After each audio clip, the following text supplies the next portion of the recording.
My phone buzzes against the coffee table, my mother's name lighting up the screen.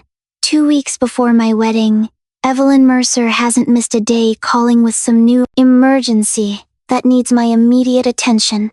I let it ring 3 times, steeling myself before answering. "Hi, Mom." Serafina. Her voice comes through with that artificial brightness that always precedes a demand. "You need to come over right away. Your sister needs to talk to you about something important for the wedding." My stomach tightens. Can't she just call me? I have final dress alterations in 2 hours. "This isn't something that can be discussed over the phone," Mom insists, her tone sharpening. "Maren has been working on a surprise for you. You'll want to see it in person." I close my eyes, imagining the half-dozen surprises from my sister that have ended with me smiling through gritted teeth. But it's easier to give in than fight. Fine, I'll be there in 30 minutes. The drive to my parents' home takes me through familiar Portland suburbs, rain streaking the windshield. I rehearse polite responses to whatever Maren has planned. Troy's voice echoes in my head. "You don't have to say yes to everything, Sarah." I pull into the driveway, noting my father's car is home too unusual for a Tuesday morning. The knot in my stomach tightens. Mom opens the door before I knock, practically vibrating with excitement. Perfect timing. "Come in, come in." The house smells like chocolate cake. Maren's favorite, not mine. Some things never change. "Where's Maren?" I ask, following Mom through the hallway toward the living room. "Just wait," Mom says, her voice hushed with anticipation. "Close your eyes." I don't. Instead, I step into the living room and freeze. Maren stands on a small footstool in front of the mirror, wearing a floor-length white gown with delicate beading and a sweetheart neckline. Not a bridesmaid dress, a wedding dress. My mother beams with pride. "Doesn't your sister look beautiful? This is perfect for leading you down the aisle." The room tilts slightly. "Leading me down the aisle?" Maren turns, her lips curving in that familiar smile, the one that says she's won something I didn't know we were competing for. "Surprise." Ugh, I don't understand. My voice sounds distant, even to me. Mom rushes to explain, hands clasping together. "Well, since your father is walking you down, we thought having Maren lead the procession, since something special would be so meaningful. She's your big sister, after all." "In a wedding dress?" The words come out sharper than I intended. Maren's face falls in practiced disappointment. "It's not technically a wedding dress. It's just bridal adjacent." My father stands in the corner, studying his shoes as if they hold the secrets of the universe. "I think it's inappropriate," I say, the words scraping my throat. "It looks exactly like a wedding dress." Mom's expression hardens. Maren deserves a special moment. She's been through so much emotionally. The familiar script unfolds. Maren deserves it. Maren needs. Maren. A memory surfaces. My 10th birthday. Mom served chocolate cake, despite my request for strawberries. "Just let your sister have this. She's so picky. You'll eat anything," she had said, cutting Maren the first and largest slice. Another memory. Bringing home straight A's. Receiving a $20 bill slipped into my hand, with minimal acknowledgement. The same week, Maren's report card full of C's and D's earned her a $150 shopping spree for trying so hard despite her challenges. I look at my sister now, 20 years later, still being rewarded for simply existing while I bend and fold myself smaller. "It's not like anyone will be looking at you anyway with Troy there," Maren says, smoothing the white fabric over her hips. "He's so handsome. Everyone will be watching him." The casual cruelty lands like a slap. "I don't want you wearing white to my wedding." My voice sounds foreign. Steady. Clear. Mom's face flushes. "You've always been so selfish. Your sister just wants to share your special day." I look at my father, silently pleading for intervention. After a moment, he clears his throat. "Sarah, It's not worth fighting about, he says wearily. Just let it go. The familiar sensation washes over me, the feeling of being erased, of making myself smaller to accommodate everyone else's needs. I've spent 28 years perfecting the art of disappearing. My phone rings in my pocket. Troy, I need to take this, I say, walking outside onto the porch, hands trembling as I answer. Behind me, I hear Marin and my mother laughing. Hey, how's it going with the alterations? Troy asks. Something in my breathing must give me away. What's wrong? His voice sharpens with concern. The dam breaks. They want Marin to basically wear a wedding dress and lead me down the aisle. Silence for 2 heartbeats then. I'm coming to get you. This ends now. No questions. No suggestions to compromise. No reminder that family is complicated. Just immediate, unwavering support. I realize this is the first time someone has stood up for me without hesitation. I'll be fine, I say, my voice steadier. I'll meet you at home. I hang up and return inside. A strange calm settling over me. 3 faces turn toward me, expressions ranging from triumph to weariness. I need to think about this, I say quietly. My mother blinks, surprised by my lack of immediate surrender. Well, we need to decide soon.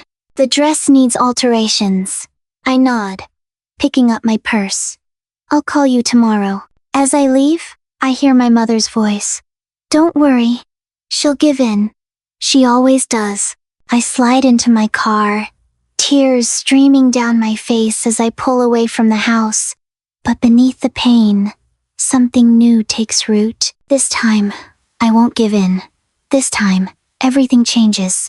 I push open the door to my apartment, half expecting to find it empty. Instead, Troy stands in the middle of the living room, pacing like a caged animal. The sight of him solid, present, already here for me breaks something loose inside my chest. Tell me everything, everything, he says, crossing the room and taking my hands in his, from the beginning.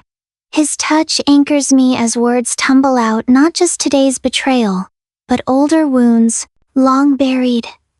When I was 12, my grandmother gave me her sapphire necklace. It disappeared from my jewelry box a week later. Troy's fingers tighten around mine. As I continue, Mom accused me of being careless and said I probably lost it at school. The memory still stings. 2 months later, I found it in Marin's pocket when I was doing laundry. When I told Mom, she said I was just trying to get Marin in trouble. Troy guides me to the couch, his expression darkening.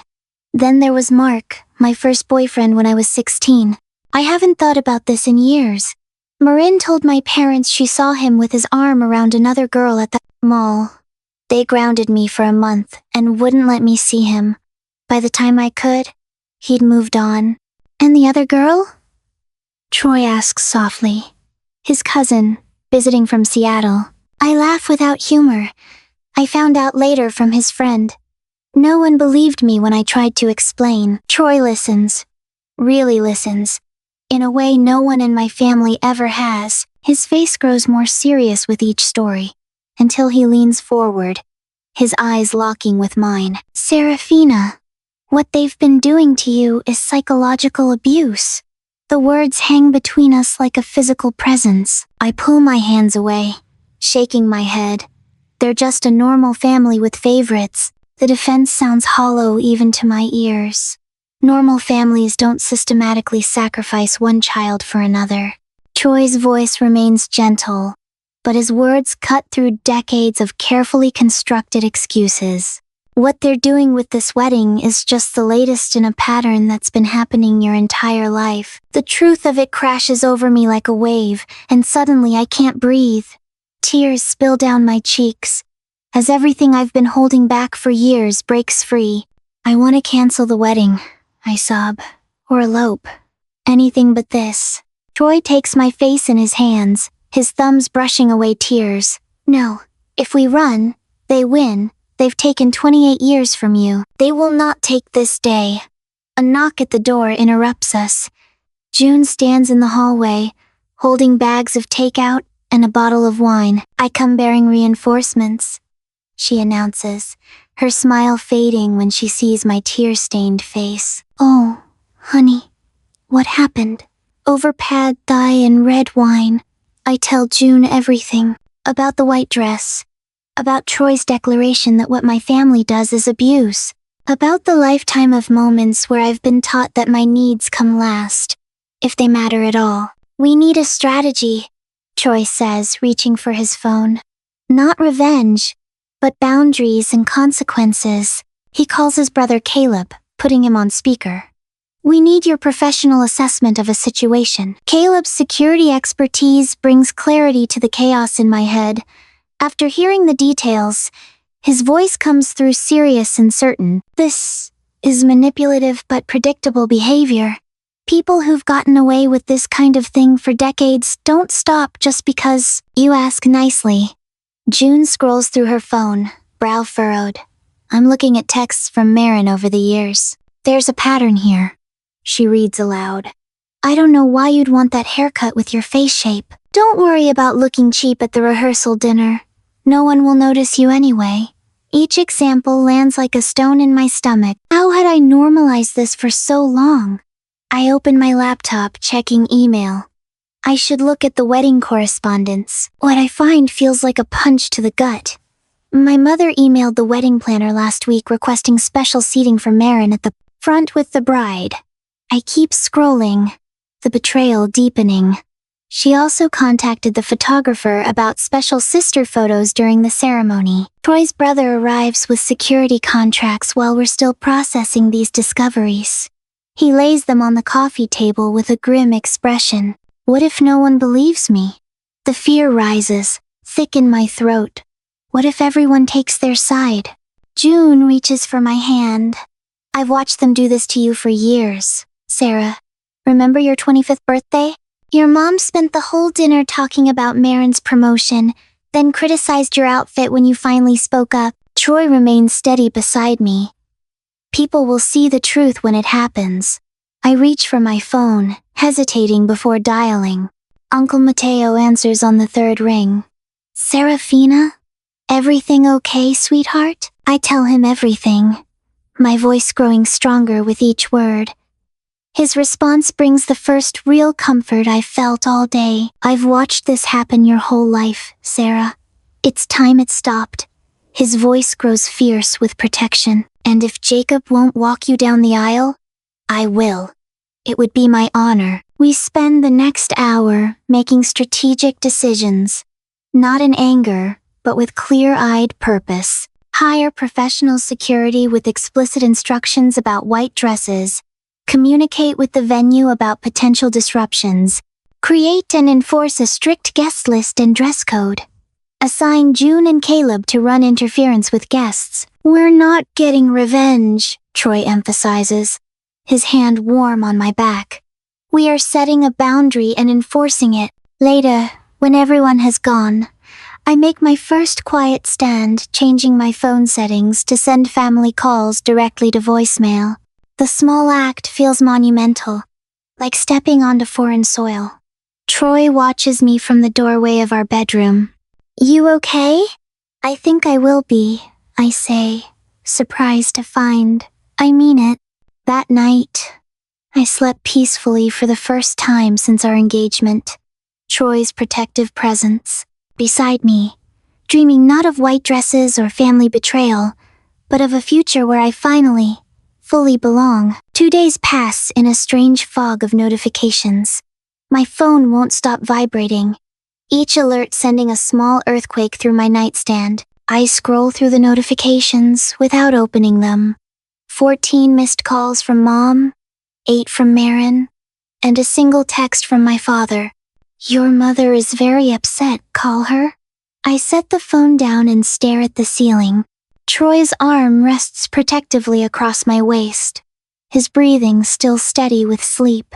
The digital clock reads 624 a.m. My phone buzzes again. A voicemail notification. I slip out of bed, careful not to wake Troy, and take the phone to the bathroom. Mom's voice fills the small space, syrupy sweet at first. Serafina, honey, I know you're upset, but you're overreacting. It's just a dress, call me back. I played the next one. Recorded 3 hours later. This silent treatment is childish. We're trying to make your wedding special. And the next, from yesterday evening, the sweetness evaporated completely. You're ruining your relationship with your sister over nothing. After everything we've done for you, I delete the rest without listening and open Marin's latest text. I just wanted to be part of your special day. Why are you being so cruel? The familiar guilt rises like bile, but something else rises with it now. Anger, sharp and clarifying. A knock at the bathroom door makes me jump. Are you okay in there? Troy asks. I open the door. My family's been busy. He takes the phone from my hand, scans the messages, his jaw tightening. Your cousin Diane called last night while you were in the shower. I forgot to tell you. What did she want? To warn you. Apparently your mother is telling everyone you're having some kind of nervous breakdown. The room seems to tilt slightly. I grip the edge of the sink. Of course she is. Troy sets the phone down. We're meeting the venue coordinator at 10. Want breakfast first? I nod, grateful for his calm practicality. For how he doesn't ask if I want to call them back or suggest I'm overreacting. For the first time in my life, someone believes my experience without question. Later that day, the venue is even more beautiful in daylight. A converted garden estate with climbing roses and a view of Mount Hood in the distance. The coordinator, a woman in her 50s named Brenda, greets us with a firm handshake. So tell me what I can help with today, she says, leading us to her office. Troy takes my hand. We anticipate some uninvited individuals may try to cause a disruption at our wedding. I brace for skepticism, for the familiar tilt of her head that would indicate she thinks we're overreacting. Instead, Brenda nods knowingly. You'd be surprised how often family drama happens at weddings. Tell me exactly what you're concerned about. The words catch in my throat. How do I explain 28 years of being the family scapegoat? How my sister and mother turned my wedding into another opportunity to erase me. Troy squeezes my hand. Specifically, we're concerned that the bride's sister may attempt to attend in what amounts to a wedding dress. Brenda's eyebrows rise slightly. Well, that's a new one, but easily addressed. She pulls out a contract, points to a section, and adds a handwritten clause. Any guest, besides the bride, attempting to enter in a wedding dress or similarly disruptive attire will be denied entry. She has me initial it, her matter-of-fact attitude making the situation feel manageable, rather than catastrophic. Will your mother support this decision? She asks. I laugh, the sound brittle even to my own ears. She's the one who suggested my sister wear white in the first place. Brenda doesn't look surprised. She just adds another note to the file. We'll have additional security posted at all entrances. We sign the final contracts. And as we leave, I feel both lighter and heavier, protected, but saddened by the necessity of it all. Back home, a package waits by the door. My wedding dress. June arrives minutes after we do, her timing suspicious enough that I know Troy called. Hey her! Wanna try it on? She asks, her excitement genuine. In the bedroom, I step into the ivory gown, the weight of it settling around me like armor. June zips it up, then steps back, hands covering her mouth. Oh, Sarah, is it okay? I smooth the fabric, suddenly unsure. Tears well in June's eyes. You deserve this moment, Sarah. All of it. A sharp knock at the front door interrupts us. June helps me out of the dress, hanging it carefully in the closet. In the living room, Troy stands frozen, his expression warning me before I see them. My mother and Marin, uninvited and unannounced in my apartment. We're worried about you, honey, Mom says.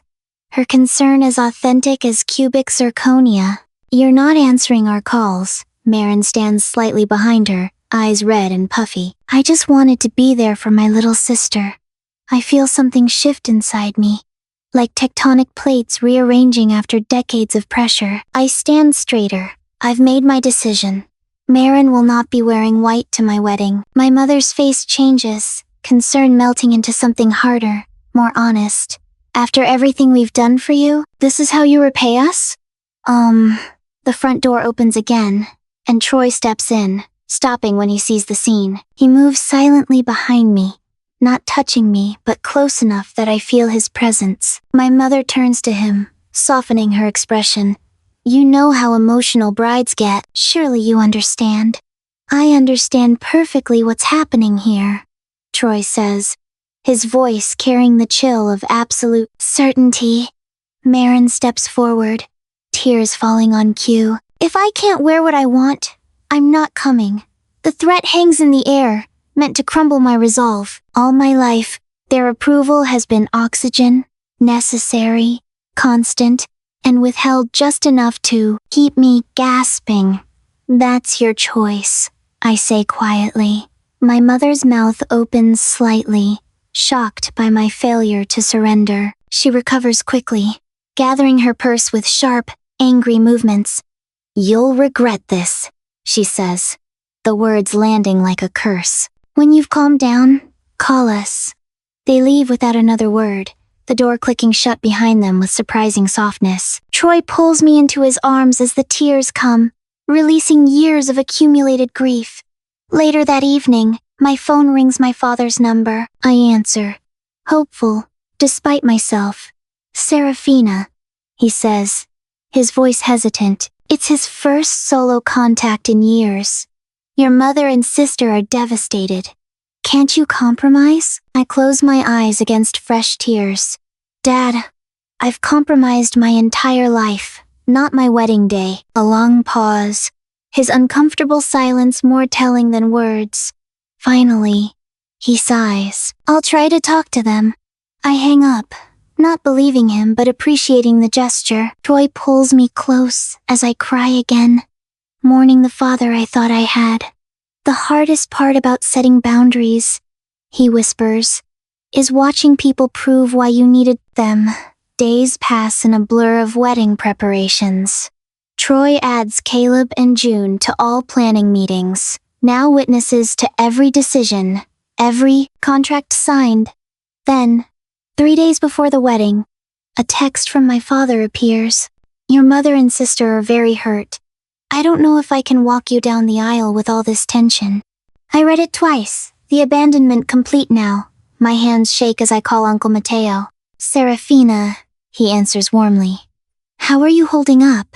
Dad might not walk me down the aisle, I say, the words rushing out before I lose courage. Would you do it?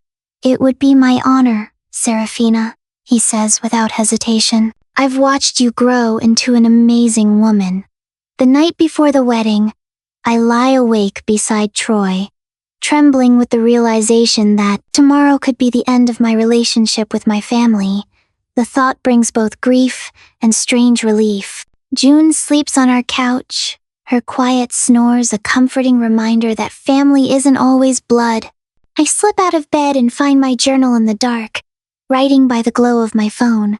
I will choose myself no matter what happens. The words look foreign on the page, hopeful, certain, and finally my own. On the wedding day, the morning light spills through the bridal suite windows as June fastens the last pearl button on my wedding dress. The other bridesmaids flutter around me, adjusting my veil, touching up makeup, snapping photos I'm barely present for. My phone buzzes with another text from Troy. Security confirms all systems go. Everyone has clear instructions. You just focus on being the bride. I exhale slowly, smoothing imaginary wrinkles from the satin bodice. A text from Caleb follows. Guards at every entrance. Nobody gets past us without proper attire. Uncle Mateo's message arrives next. Ready when you are, sweetheart. You look beautiful. June catches me staring at the phone. Everything okay? Fine. I lied, setting it face down on the vanity. Just wedding day jitters. We rode to the venue in comfortable silence. June holds my hand, giving it occasional squeezes when my breathing catches. The garden comes into view, lush greenery surrounding 120 white chairs, arranged in neat rows, an arch of roses marking the spot where Troy and I will become husband and wife. My chest tightens at the beauty of it all. As we slip in through the back entrance, I spot Uncle Mateo waiting in the hallway, his charcoal suit perfectly pressed, a white rose pinned to his lapel. When he sees me, his eyes fill with tears. "You are a vision," he whispers, keeping a respectful distance to avoid disturbing my dress. I scan the area behind him. "Any sign of my parents? Or Marin?" Mateo's expression softens. "Not yet, sweetheart." A security guard approaches, clipboard in hand. "Miss Mercer, all guests are being checked at the entrance. Everything's proceeding normally." I nod my thanks as June ushers me into the small anteroom, where I'll wait until the ceremony begins. She fusses with my veil one last time, adjusting the delicate lace around my shoulders. "Perfect," she declares, stepping back to admire her work. The bridesmaids file out to take their positions, leaving me alone with my thoughts. I stand before the full-length mirror, barely recognizing the woman staring back, calm exterior, inner turmoil. 28 years of making myself small, of second-guessing my worth, culminating in this moment. The irony doesn't escape me. I'm not nervous about marrying Troy. I'm grieving the family that should be supporting me but chose to weaponize what should all be my happiest day. My phone rings, shattering the silence. "Dad," my hand trembles as I answer. "Dad?" "Serafina." His voice was tight with urgency. "You need to come to the main entrance right now and handle this." My stomach drops. Handle what? Marin is wearing a white dress, and these men won't let her in. The accusation in his tone makes my knees weak. "You're making the family look bad in front of everyone." Hot tears well up, blurring my reflection in the mirror. "Dad, did you know she was planning this?" His silence stretches between us, damning in its length. Then, defensive, "It's just a dress, Serafina." Something breaks inside me, the final thread of hope that my father might, just once, choose me. "Goodbye, Dad." I end the call, my hands shaking so violently I almost drop the phone. June rushes in. "Everything okay? You're as pale as your dress." I look at her, this friend who has witnessed years of my family's manipulation, who stood by me when Troy helped me see the truth. I'm ready to walk in. Alone. Her eyes widened. "Are you sure?" "Completely." I turn toward the closed doors. Signal the musicians to start.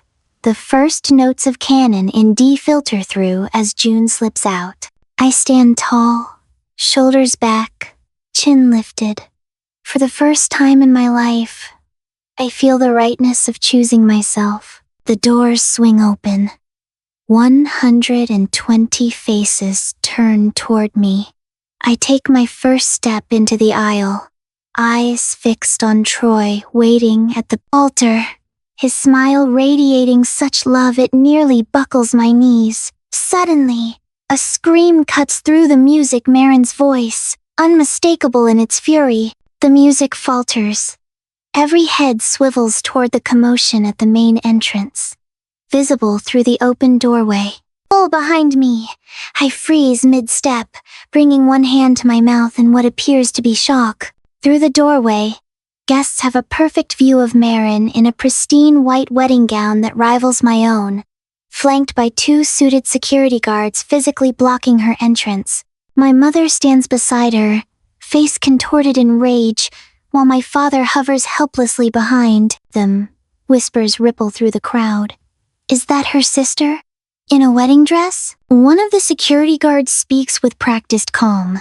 This person is violating the dress code and is not permitted entry. My mother's voice carries through the garden. We already told the bride. The words hang in the air.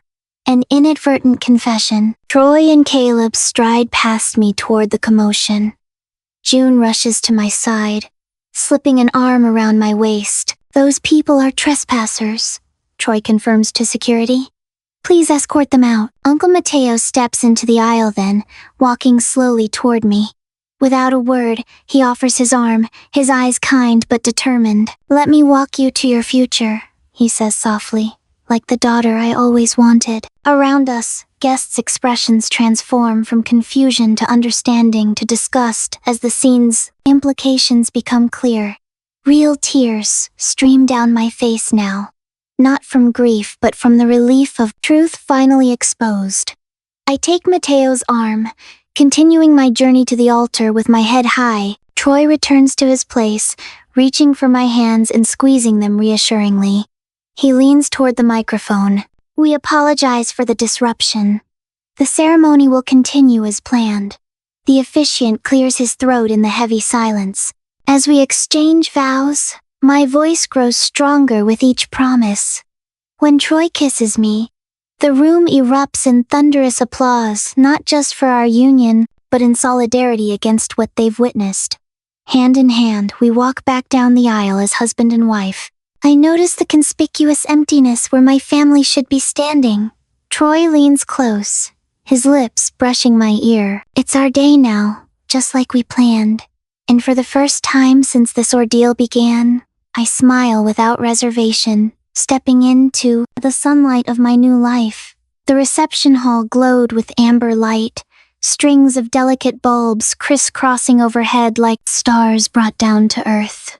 Serafina's hand trembled slightly in Troy's as they entered to applause. The moment should have been pure celebration, but the weight of what had transpired hung in the air, an unspoken conversation rippling through the room. A woman Serafina recognized as Troy's mother's friend approached first, squeezing her hand. I had no idea what your family was like, she whispered, her eyes soft with concern. You handled that with such grace. Others followed, offering similar sentiments as they moved through the reception line. Each comment, lodged in Serafina's chest validation after years of silence. From across the room, Caleb intercepted an elderly couple, clearly burning with curiosity. His voice carried just enough for Serafina to catch. Just a family disagreement about appropriate wedding attire. Nothing that should overshadow the celebration. June stationed herself nearby, deflecting whenever conversation veered toward the ceremony's disruption. Today is about Serafina and Troy, not family drama. Her words formed a protective barrier, allowing Serafina moments to breathe. Troy never left her side. When a cluster of guests approached, his arm slipped around her waist, a physical shield against intrusive questions. His thumb traced small circles against the small of her back, a silent reminder that she wasn't alone. Uncle Mateo moved easily among Troy's relatives, his genuine warmth bridging what could have been an awkward divide. Within an hour, he and Troy's father were exchanging fishing stories, as if they'd known each other for years. When time came for toasts, Mateo stood, crystal glass catching the light. To finding the family you need, he said, eyes finding Serafina's across the room, whether by blood or by choice. The words washed over her like absolution. Throughout dinner, June kept Serafina's phone in her clutch. Occasionally, she'd glance at the screen, her expression carefully neutral. Your mother has called 17 times, she reported during a quiet moment. Your sister 12. Troy leaned close, his voice low. Do you want to know what they're saying? Serafina looked around at the tables filled with people who had witnessed her family's true nature and still chosen to stay and celebrate. Not today, she decided. Today is ours. The band began playing their first dance song. Troy led her to the center of the floor, one hand steady at her waist. You okay? He murmured as they began to move. Getting there, she answered honestly. As the song ended, the band leader announced the father-daughter dance. A collective intake of breath rippled through the room, guests who knew what had happened, bracing for another uncomfortable moment. Before hesitation could take root, Mateo appeared at her elbow. May I? He asked, extending his hand. They moved slowly to the music, Mateo leading with surprising grace for a man who claimed to have 2 left feet. "Did I ever tell you about the science fair when you were 9? He asked, voice pitched for her ears alone. "Your volcano erupted all over the judge's table." A surprised laugh escaped her. I was mortified. "Jacob missed it working late again, but I saw how bright you were, even when no one else noticed." Mateo's voice caught. "I should have said something sooner about how they treated you. You're here now," Serafina said, realizing it was enough. The reception flowed into a blur of genuine laughter and unexpected joy. Troy's mother pulled Serafina into a fierce hug during a line dance, holding her like the daughter she'd never had. "We're so glad you're part of our family now," she whispered. Later, Troy tugged Serafina away from the celebration, leading her to a small garden terrace outside the venue. The night air cooled her flushed skin. "Are you okay?" he asked, studying her face. "Really okay?" She considered the question, searching past the surface answer. "It hurts," she admitted finally, "but I feel free." When they returned, the celebration continued undiminished. They cut the cake, fed each other bites, and danced until Serafina's feet ached in her wedding shoes. No family drama could touch the genuine happiness she felt in these moments. As the night wound down, guests departed with warm wishes. June and Caleb insisted on handling final details while the newlyweds slipped away. In the car, Serafina finally retrieved her phone from June's care. The screen lit up with notifications, dozens of missed calls and texts that grew increasingly frantic. "Marin, you've ruined everything. How could you humiliate me like this? Evelyn, this is unforgivable. You've broken your father's heart." Unknown cousins and relatives she barely spoke to had left voicemails demanding explanations. She put the phone away, too exhausted to engage. "We don't have to deal with that tonight," Troy said, eyes on the road. Their honeymoon suite took her breath away. Roses and candles arranged by Caleb and June covered every surface, transforming the hotel room into something magical. The door had barely closed when Serafina's carefully maintained composure crumbled. She sank onto the bed in her wedding dress, sobs racking her body. Years of swallowed pain poured out in waves. Troy didn't try to stop her tears. He simply sat on the floor beside the bed in his expensive suit, one hand holding hers, anchoring her through the storm. "You're safe," he said simply. "You did the right thing. This is our day now." Through blurred vision, she looked at this man who had stood by her without question. The realization settled into her bones. She had chosen correctly. The old war was over. Her new life had begun. That night, more calls and texts flooded in, accusations and guilt wrapped in family obligation. Serafina watched them appear on her screen, feeling strangely disconnected from their power. "I think I need to respond once, then be done with it," she said. Troy nodded. "Whatever you decide, I'm with you." She drafted a single message to the family group chat, fingers steady on the screen. "We need space. Your actions at our wedding were unacceptable. When you are ready to accept responsibility and offer a sincere apology for deliberately trying to ruin our day, we can talk. Until then, do not contact us." Troy read it over her shoulder, nodded his approval. She hit send, then powered off her phone completely. "Let's start our honeymoon early," Troy suggested, loosening his tie. "First flight out tomorrow." They packed quickly, the impromptu change of plans feeling like another small victory, another choice reclaimed. Later, standing at the window looking at the night sky, Serafina felt Troy's arms wrap around her from behind, his chin resting on her shoulder. "I always thought standing up to them would feel like revenge," she confessed. "But it doesn't." "What does it feel like?" he asked.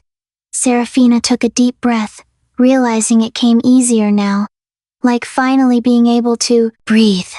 6 months after our wedding, I sat cross-legged on our living room sofa, laptop balanced on my knees. The late afternoon sun filters through gauzy curtains, illuminating photos from our European honeymoon displayed on the wall. Troy and I beneath the Eiffel Tower. Us laughing on a gondola in Venice. Small, captured moments of joy that remind me how far I've come. My phone rings on the coffee table. I glance at it, noting with quiet satisfaction that I no longer flinch at unexpected calls. A year ago, each ring carried the possibility of my mother's manipulations or Marin's latest drama. Now it's just a phone.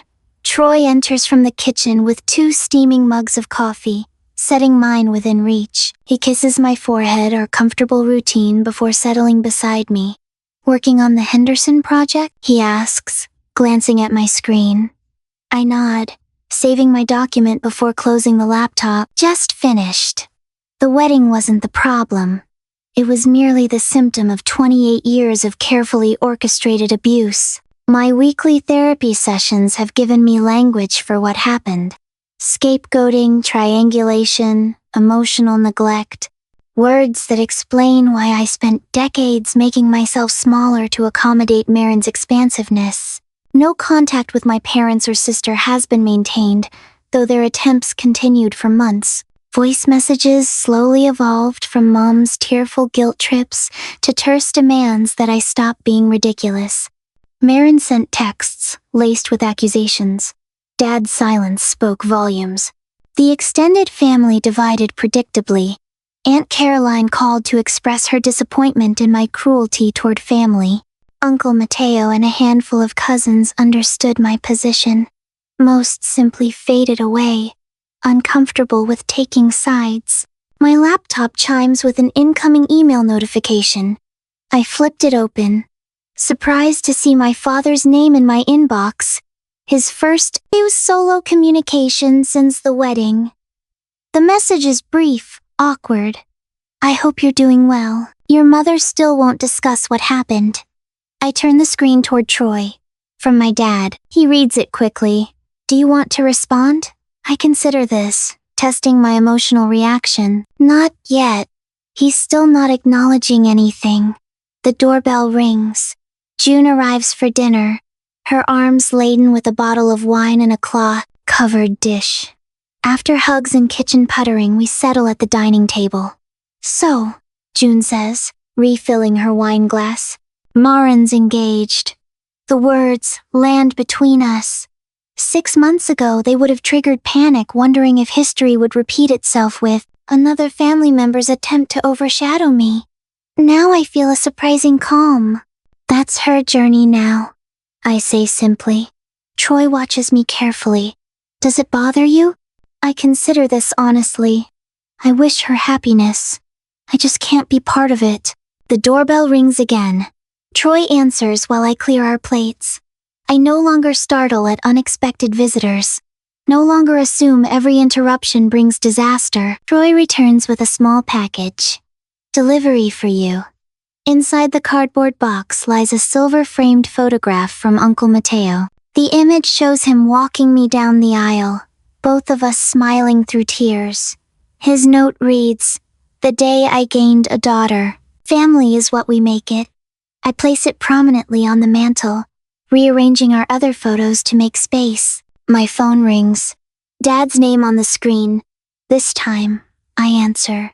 "Hello." Jacob's voice comes through hesitantly. "Marin's planning her wedding. Your mother wants to know if you'll attend." I settle into my resolve, nothing wavering. "Has anything changed, Dad? Has anyone acknowledged what happened at my wedding?" His uncomfortable silence stretches. Then, "It was just a misunderstanding, Serafina." Then my answer is no. I wish them well. I end the call without anger, just certainty. Troy takes my hand across the kitchen counter. I squeeze his fingers, processing the conversation. I don't feel guilty anymore, I realized aloud. That's new. Later that evening, our home fills with laughter and genuine warmth as we host June, Caleb, and Mateo for dinner, passing dishes around the table, telling stories, pouring wine. It feels like family. Catching my reflection in the window, I see a woman standing tall, no longer making herself small. Mateo raises his glass to chosen family and hard-won peace. I lift mine in response, and to learning that true revenge isn't a single moment. It's building a happy, healthy, respected life whether your family is part of it or not.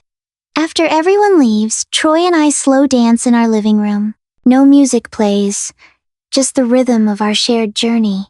Sometimes I still miss the family I thought I had. I admit against his shoulder. That's because you have a good heart, Troy says, his arms steady around me. I look up at him, at this life we've built. But I wouldn't trade this life, this real life, for anything.